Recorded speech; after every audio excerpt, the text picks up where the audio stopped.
Hi, folks.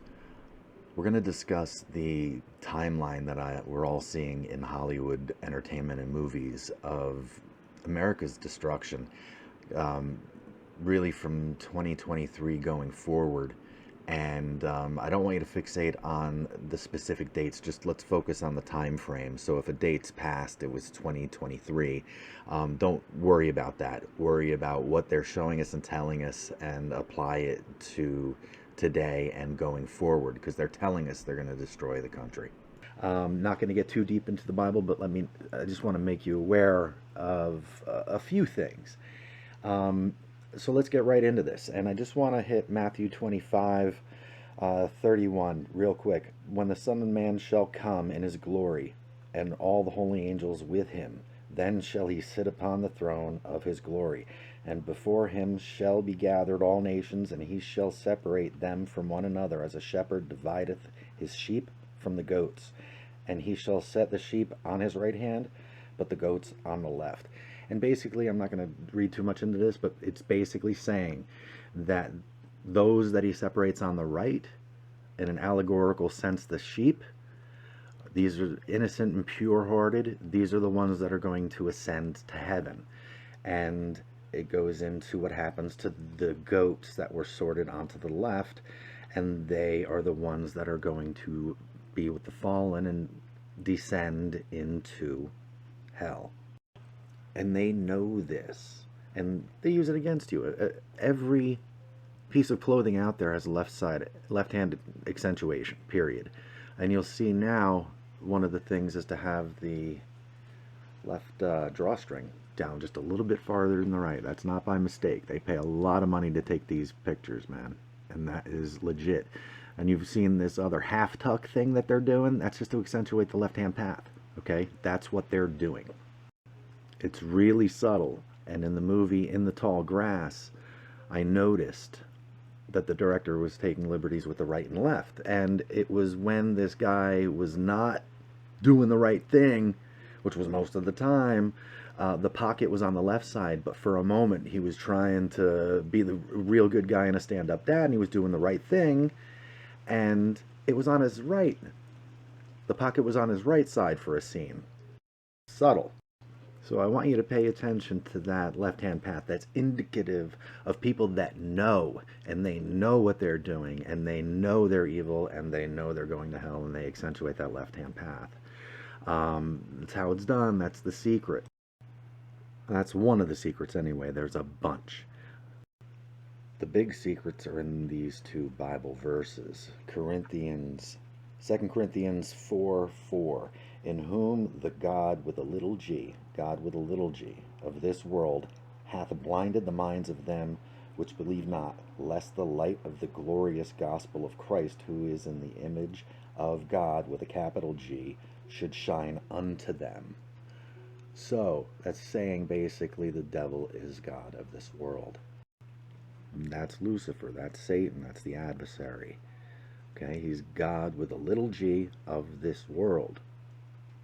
And also Ephesians chapter 2, verse 2, where in time past ye walked according to the course of this world, according to the prince of the power of the air, the spirit that now worketh in the children of disobedience. So that's him, God of this world with a little g, meaning he's not the absolute, but he is God of this world and prince of the air.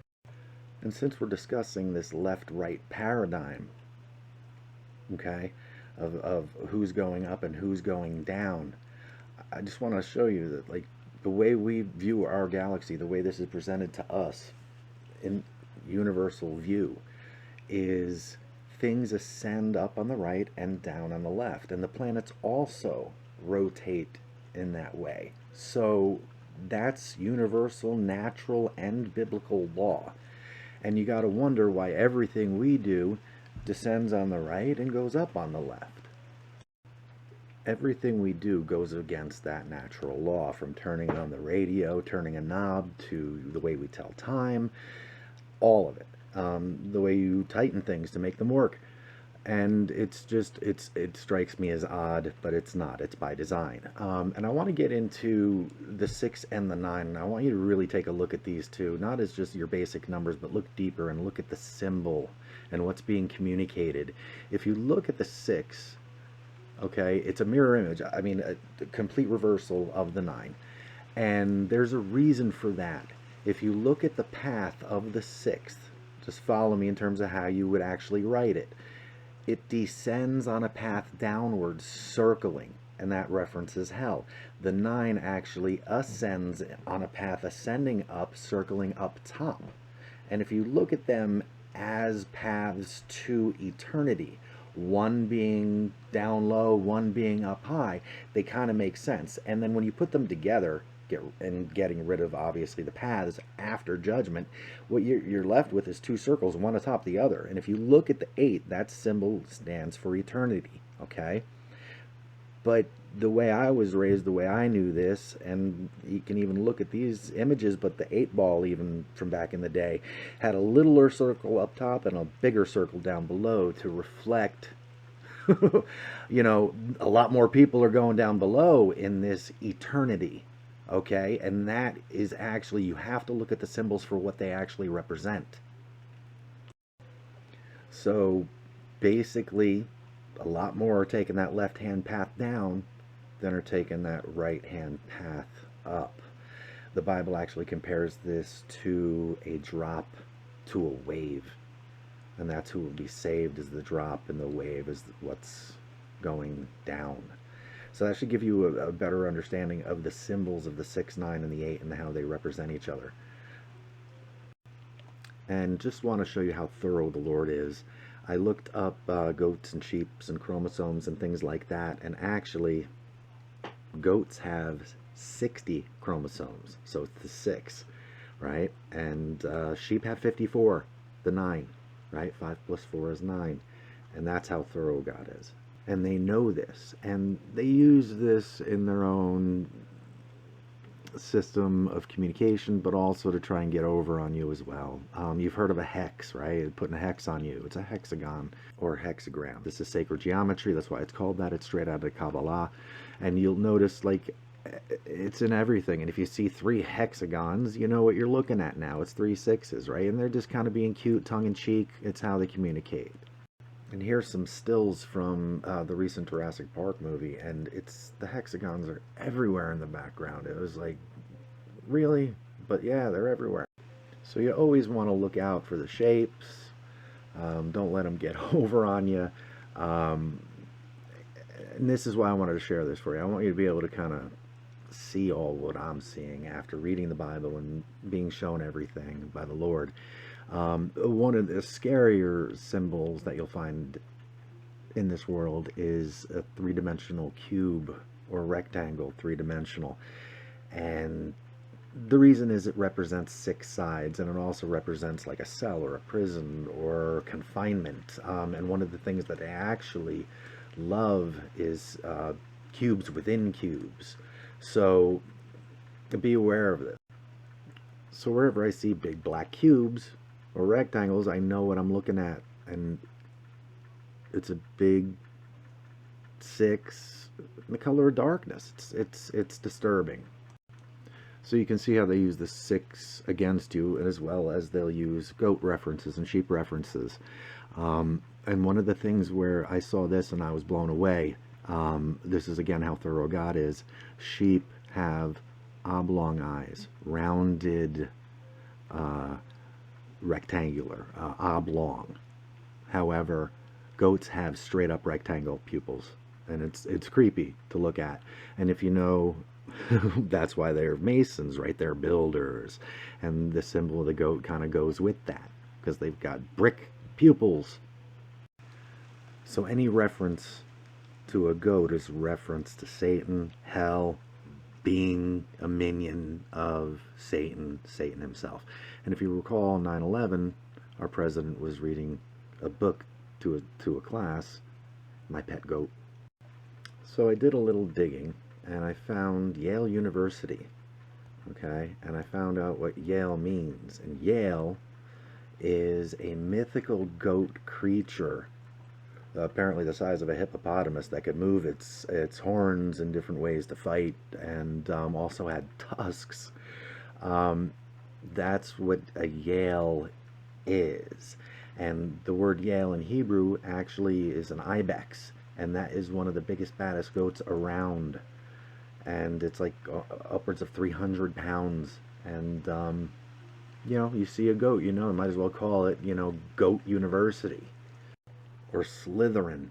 But what came out and is still coming out of Yale are these secret student societies, literally. 322, Skull and Bones. You were both in Skull and Bones, the secret society. It's so secret we can't talk about it. What does that mean for America? The conspiracy theorists are going to go wild. I'm sure they are. I don't know. I haven't seen the website. Number 322? You both were members of Skull and Bones, a secret society at Yale. What does that tell us? Not much, because it's a secret. Is there a secret handshake? Is there a secret code? I wish there were something secret I could manifest. 322, a secret number? There are all kinds of secrets. And this is Skull and Bones. They liken themselves to pirates, hence the logo. And basically they were founded as a couple of members of other debating societies at Yale, decided they weren't happy, and started Skull and Bones. One of the things I do want to show you, which is how they work, is this other group called Brothers in Unity at Yale. And their symbol being the snake that eats its own tail, right? You've seen this before. And this symbol would go against biblical law and natural law, as well as the serpent's head would be going up on the left and continuing in a circle down on the right. Here's just from Forever Purge, where you'll see them actually hold it up.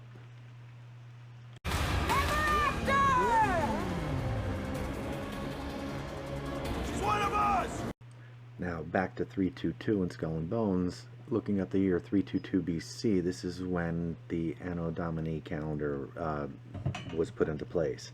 And also this Plimpton 322 tablet, which is early Babylonian cuneiform mathematics and things of that nature, and that's where this kind of stems from, is all Babylonian system of time keeping and mathematics. So in essence, how this system of time works is everything goes from 0 to 9, and infinitely, from hundreds of seconds to thousandths of a second to 10,000ths of a second, right? It's all flipping over decimal point after a series of 0 through 9, 10 digits. And then all of a sudden, arbitrarily, it goes to this sexagesimal system where your seconds are 60 seconds, your minutes are 60 minutes, and your hours are 24. 2 plus 4 is 6. So 666 is directly in the system of how we keep time. So that is Skull and Bones, the Brotherhood of Death. And I just want to show you how they leave clues in movies and predictive programming. If you recall The Matrix, Neo's ID predicted 9/11. And I just want to show you how the 322 cats have also had their number out there. From movies to whatever, but also the inversion of it. But I want to talk about specifically the Georgia Guidestones. These stones were erected March 22nd. That's 322. Now you know who did it. And if you look at the goal, the first one, it's a eugenics goal. It's maintain a world population of 500 million people in perpetual balance with nature. It's frightening stuff, folks. Now, this has since been destroyed, but if you recall, there was a cube that was put up, apparently 6 inches by 6 inches by 6 inches. And all we saw was 2014 being the year. And what was on the other side, you'll see here, MM816 and JAM. So it starts with the year 2014, and what I've been able to figure out is that was basically the year it was put up. It was also the beginning of a countdown. If you look at MM, there's two ways to look at this. There's different systems. It, M would be the 13th letter in the alphabet, but in Roman numerals, each M would stand for 1,000. So that would be 2,000, right? And then you have 8 and 16. Add them together, that's 24. So you would have 2,024. And you also have jam. And jam actually is a word that means clock and or time in Indonesian. And Indonesia is the largest Muslim country in the world. So this appears to be a 10-year countdown, okay? Especially when you take JAM and follow the rules of numerology and just add them up. And that also adds up to 24. Okay, the 8 and the 16 and then JAM 24. So you got two 24s in there, so it's pretty thorough. They're trying to be thorough like God is, right? And they did a pretty good job with this one. But this is basically 2014, then you have 2024 in two different ways, and it also represents JAM as time or clock. So it's time, it's countdown. And now really the question is well, what happens in 2024? And what's coming in 2024 is going to be the eclipse. That's right, there's an eclipse coming, a solar eclipse of April 8th of 2024. And if you paid attention, the Georgia Guidestones were aligned with the stars. So celestially and numerically, this is what they're doing. And they left the clues in the cube. And now it's deciphered correctly for you. And here is the trajectory of this eclipse. And it's cutting right across America, folks. So if you play God and want to time things out for a judgment-like event, this would be a good time, okay? And that's what I'm just seeing. They're telling us this narrative in the movies and such, and this is what they're telling us. I'm not telling you this, I'm deciphering what they're telling us, okay? And another point of concern that I have is the definition of corona. It actually is the outer ring of the eclipse. Also concerned about the use of sixes pertaining to recent events. Seriously, start paying attention to how often sixes are used. It's disturbing. So I want to start talking about some of these movies that are a point of concern, and I believe that they are communicating to the populace. Predictive programming here. First movie I'm going to touch on is Songbird. If you haven't heard this one, please watch it.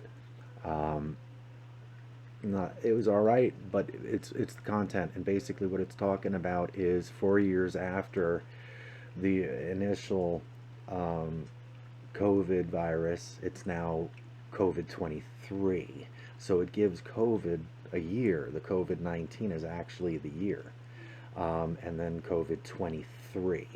So what I'm finding is a lot of things directing us to look at the time frame that we're actually in right now, 2022, 2023.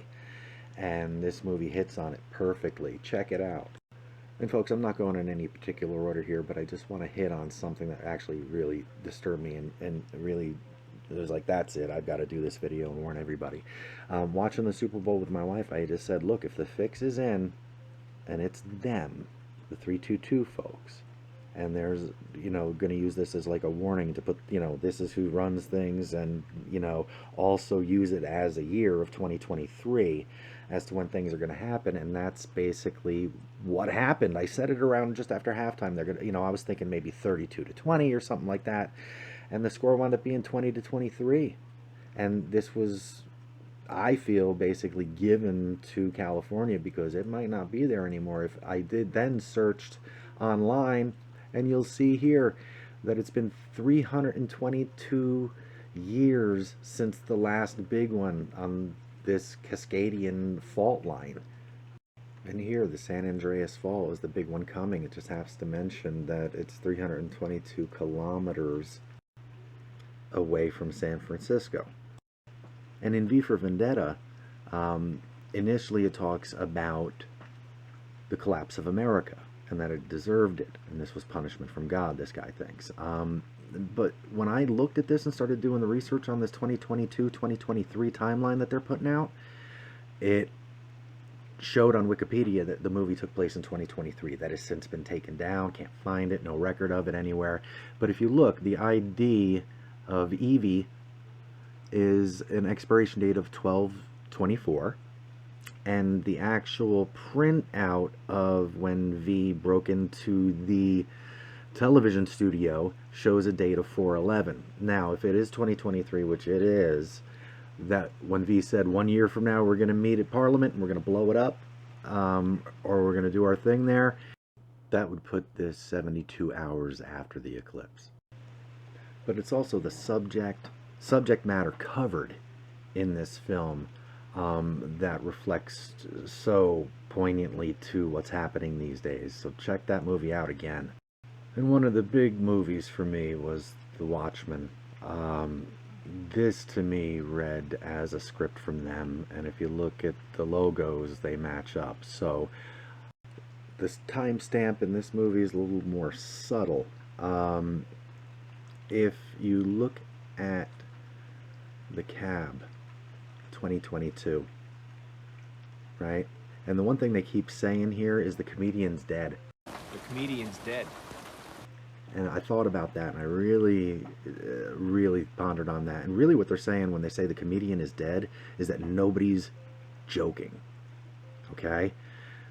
Watch this movie again, and you're going to see some stuff. Now, if you look at the funeral here, it looks like a funeral for New York. You even have it in between the priest and the cross, the two towers in there, and they just look like these massive tombstones in the backdrop. It looks like a funeral for New York. And here you'll see two blimps, one smaller one that had just passed the two towers, and now a bigger one coming right up to it. And to me that just indicates possibly a second larger attack to New York. It's actually excellent work because that's what the movie then plays out. There's gonna be nuclear war. Soon. And whammo, there it is. And it even goes in to show you the area affected in the blast radius. But other things in this movie I wanted to talk about and get into the timeline. But also you'll see here when Moloch is persecuted, you see initially him go through his mail. The first piece of mail is saw, hydro, and power. So that's cut, the water, and the power. The second piece of mail is from the Jesuits. Who's behind the first thing is the Jesuits. And behind them, you have Pyramid Transnational, which would be reflective of this New World Order. Now, Molech is the god with a little g of child sacrifice. So interesting how he dies. But then going towards the next couple of things you'll see here is Night Owl. And this took me a second, but Night Owl, the original one, his name was Hollis Mason, right? Hollis is wood from a holly tree, which is what magic wands are made from, hence why they call Hollywood Hollywood, right? They're casting spells on people. All right, so Hollis Mason, or what you would then say would be Freemason magic, dies along with Moloch. And of course, a wink to the Masons, Mason auto body. Obsolete models are specialty. Don't have to read too much into what they're saying there. And then it gets into a couple of clips, which we all are starting to hear about on the news. The cops say, stand down and let them do it. And then there are the people looting. And this is the delivery of the New World Order. Order out of chaos. You must destroy the old before the new can be created. And what you'll see here as they pan out during the ending, you'll see from the New Frontiersman, in your heart you know it's right, justifying what they're planning and what they're telling you. This is a warning, okay? And it shows New Frontiersman and the Pioneer. That's going to be what survives. And it shows you the journal at the end with the 2 years on it, 1984 and 1985. 1984 adds up to 22. 1985 adds up to 23, and you saw the cab with 2022 on it, indicating like at the end of 2022, it's going to start getting real. Nobody's joking, and it's going to happen in New York, is what they're saying. And it gave a date of when that nuclear explosion happened, which would have broken down. It said it was November 1st, 1985, which would be 11/1 of 2023. Or you can just take those first three numbers and say 3/23, and I'm thinking it's more March, if anything happens. I don't think it's going to be like that, but you never know. I mean, they're telling us something here, and it's consistent. And in Avengers Endgame, there was a timestamp when Nebula's memories got mixed with the time travel, and it started spitting out and regurgitating information for Thanos to look at. It indicated a timestamp coming from 9 years in the future, which would have been 2023. And in 2023 was all-out war. And another one was the Humanity Bureau. I don't know if you saw this, but this goes into saying in the near future, doesn't specify a date, but there was civil war, calamity,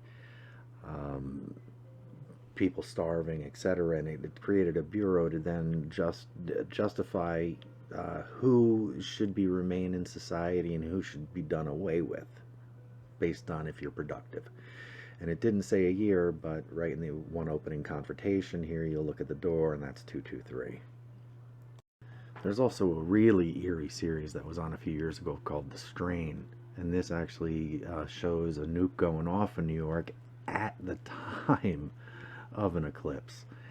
It gets even scarier when it shows these freedom centers, and you get your freedom by giving blood. And Resident Evil was always a series of movies that intrigued me. I'd played the game back in the day, but in Final Chapter it gets into the plan, and the plan being to destroy the world on purpose. So the group, these crazy people, these elites, decide to create an Armageddon and hide underground while it goes on, safe in their bunkers, and then come out when the coast is clear with a much smaller herd, if you will. The downtown underground is located beneath 31st Street, between Southwest Traffic Way and Roanoke Road in Kansas City, Missouri. You'll find the entrance on 31st Street, just west of Terrace Street. Take the tunnel down to the complex over 100 feet under the surface. There you will find an underground town of burgeoning businesses, including personal and business storage, companies serving the metro area, some for decades.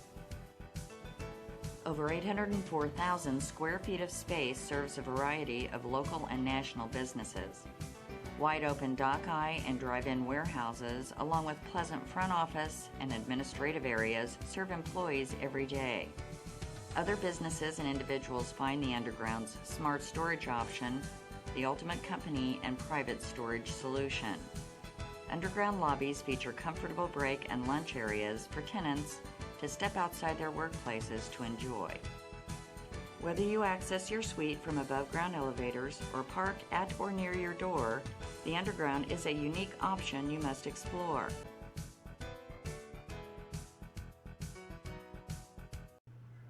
So I guess the underground thing is real. Resident Evil actually didn't give a timeline, but there was a Netflix series that came out, and sure enough, they did give a timeline. It says 2022, 3 months before the end.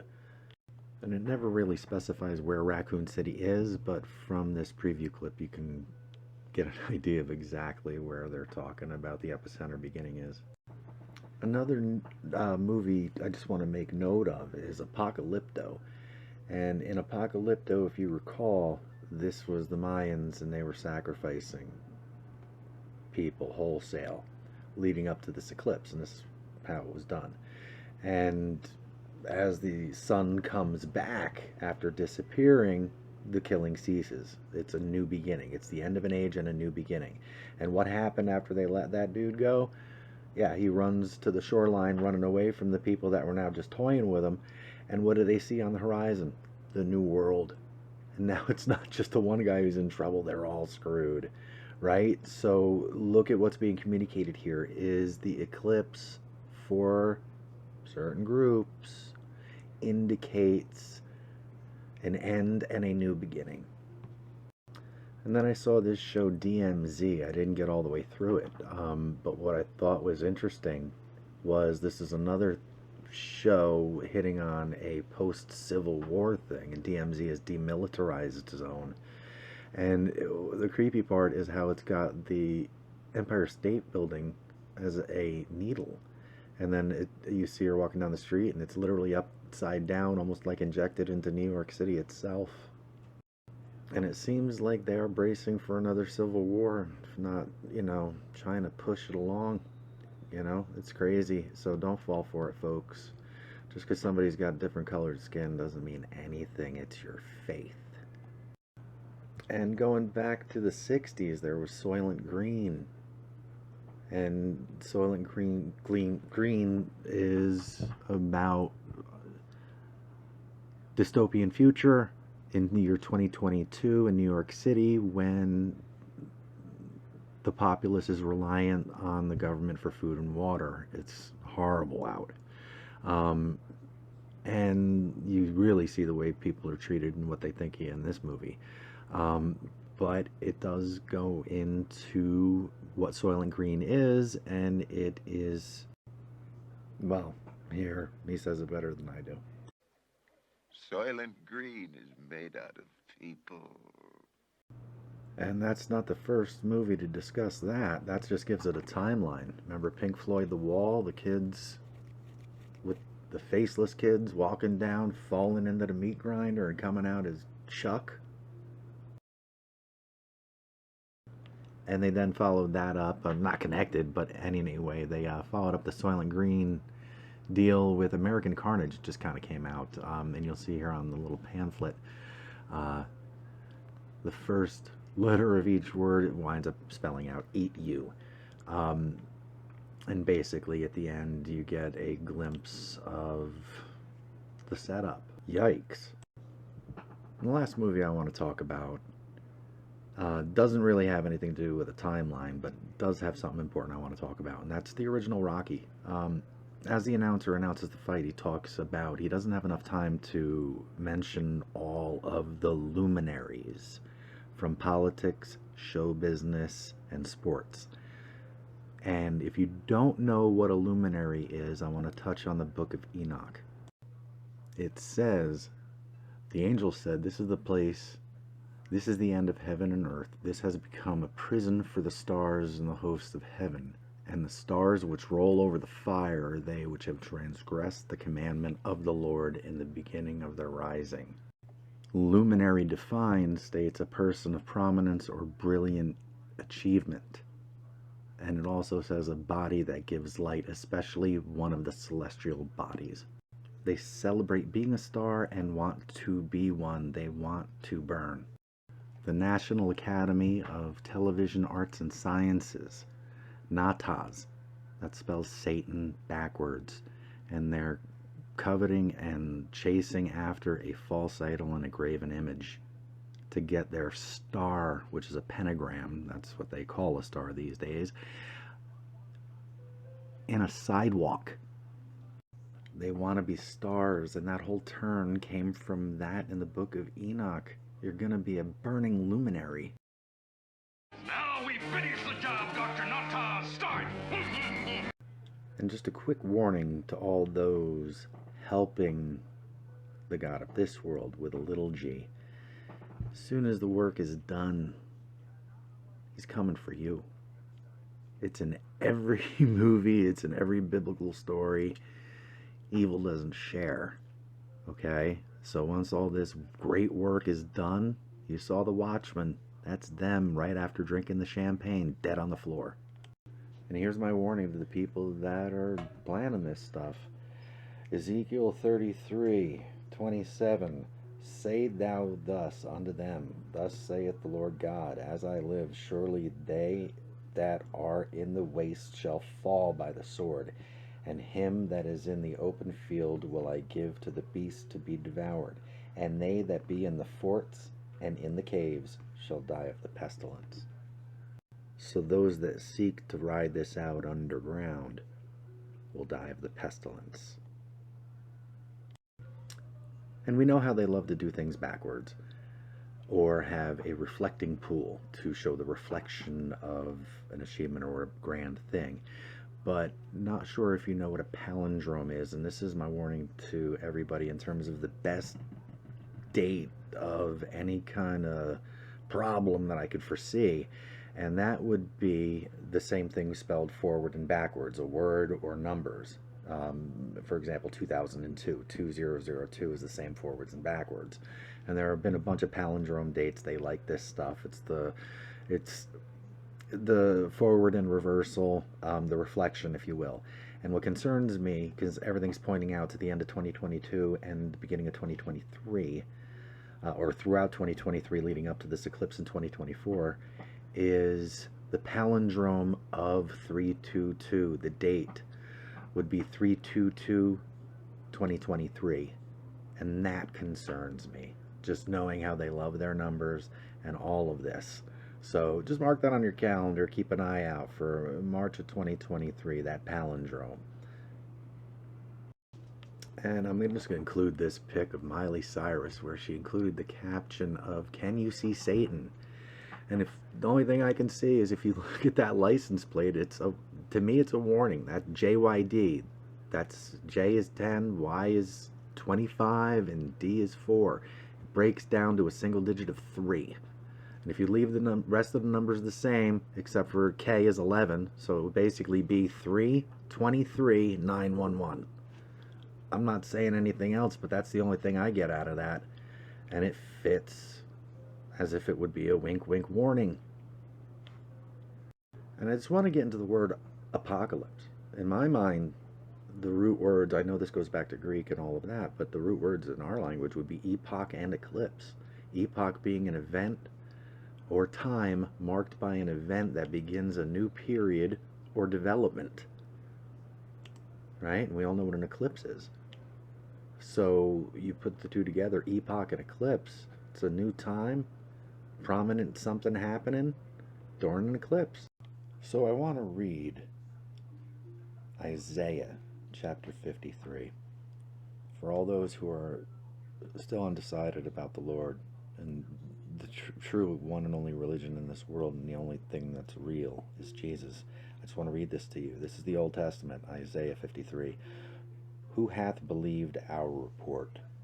And to whom is the arm of the Lord revealed? For he shall grow up before him as a tender plant, and as a root out of a dry ground. He hath no form nor comeliness, and when he shall see him, there is no beauty that we should desire him. He is despised and rejected of men, a man of sorrows, and acquainted with grief. And we hid, as it were, our faces from him. He was despised, and we esteemed him not. Surely he hath borne our griefs, and carried our sorrows, yet we did esteem him stricken, smitten of God, and afflicted. But he was wounded for our transgressions, he was bruised for our iniquities. The chastisement of our peace was upon him, and with his stripes we are healed. All we like sheep have gone astray. We have turned every one to his own way, and the Lord hath laid on him the iniquity of us all. He was oppressed and he was afflicted, yet he opened not his mouth. He is brought as a lamb to the slaughter, and as a sheep before the shearers is dumb, so he openeth not his mouth. He was taken from prison and from judgment, and who shall declare his generation? For he was cut off of the land of the living. For the transgression of my people he was stricken, and he made his grave with the wicked and with the rich in his death, because he had done no violence, neither was any deceit in his mouth. Yet it pleased the Lord to bruise him. He hath put him to grief. When thou shalt make his soul an offering for sin, he shall see his seed, he shall prolong his days, and the pleasure of the Lord shall prosper in his hand. He shall see of the travail of his soul, and shall be satisfied. By his knowledge shall my righteous servant justify many, for he shall bear their iniquities. Therefore will I divide him a portion with the great, and he shall divide the spoil with the strong, because he hath poured out his soul unto death, and he was numbered with the transgressors, and he bare the sin of many, and made intercession for the transgressors. That's Jesus. And I do want to mention also Ephesians 6, because this is what it's coming down to, folks. Read this like every day, and just remember it's about having the ability to stand, wearing the whole armor of God, and having the ability to stand in the evil day. And I pray that all of you are able to do so, holding on to your faith and being steadfast and to persevere. So it's time to get right with the Most High God, folks, Jehovah, and Jesus. Make your declaration, get right, confess your sins, because you're going to need them to hold you up so you can stand. You're going to need that faith. You're going to need that knowledge. You're going to need that discernment of spirit. You're going to need to be able to see. Remember, the meek will inherit the earth. And all I ask and all I pray is that the people that are trying to do this and to hurt people and to hurt the world, stop. It's not worth your soul. You've been lied to like all of us have. Okay? And I do strongly suggest that you check out my earlier videos that I had put out on the correct name of the Lord, Jehovah, and just the abuse that I had gone through at the hands of these people, the Freemasons and etc. If anything, it'll give you a broader perspective of what's going on in the world, and definitely what happened to me growing up. And also, as a part of Ephesians 6, it mentions a minister and brother named Tychicus, and I had prayed for discernment of spirit, simultaneously praying for Tychicus to come into my life and show me everything. Alright, I'm praying to the Heavenly Father in Jesus Christ's name for these things to happen. If you read Ephesians 6, it says Tychicus will show you everything. And I prayed for those two things, and I asked for them to be delivered immediately. And I'll tell you what, it just, the things that I started being able to see and discern and just be able to pick up on right away was crazy, and still is. There's really not much that gets by me at all anymore. I've got one that can see. And that is all thanks to the Lord.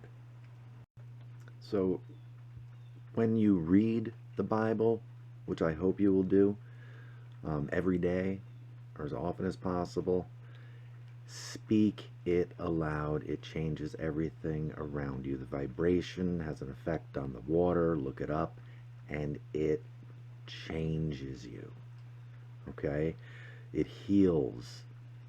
The word is God. Speak it aloud. And when you pray, and you have the opportunity to every time, go in a closet, shut the door behind you, turn on the light, and get on your hands and knees. And face west or north. Don't face south, that's down, and don't face east, that's sun worship. This is in the Apocrypha. And speak your prayer aloud. Okay? That's what he wants. Show him that you can meet him halfway by reading the word. That's the one thing that I need everybody to understand. At one point, you're going to be judged. We're all going to be judged. We're going to look at the Lord in the eye, and he's going to say, well, I left instructions. Did you even read them? And that's huge. You got to meet him halfway, and by reading the word, it opens up tons of doors, and you just are a different person. Somebody that can stand. I love you all. I pray for you and your families. God bless you all in Jesus' name.